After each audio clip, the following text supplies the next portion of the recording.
এখন না রাজা বাদশাদের প্যালেস থাকে, প্রাসাদ, এটা সেটা, কোথায় বসবে?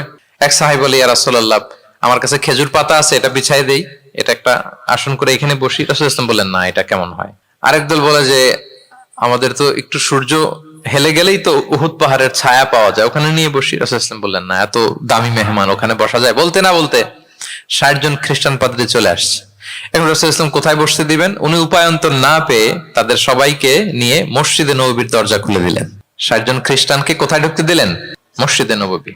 অনেক সিরাত গ্রন্থ এই বর্ণনাটাকে কভার করেছে, সিরা আল হালাবিয়া, জাদুল মাআদ ফি হাদি খায়রিল ইবাদ সহ অনেক সিরাত গ্রন্থে এসেছে 60 জন খ্রিস্টান মুসলমানদের নবীর তৈরি করা প্রতিষ্ঠিত মসজিদের নবীর ভিতরে ঢুকে মিটিং সেরেছে। এবং এক বর্ণনায় এমনও এসেছে, ইন দ্য মিন টাইম আসরের সময় ওদের যখন ইবাদতের সময় হয়েছে, রাসূল ইসলাম তাদেরকে ইবাদতের অনুমতি দিলেন। তারা তাদের কিবলা পূর্ব দিকে, 60 জন মিলে পূর্ব দিকে হয়ে তারা তাদের নিজেদের ইবাদত সেরেছে। সুবহানাল্লাহ।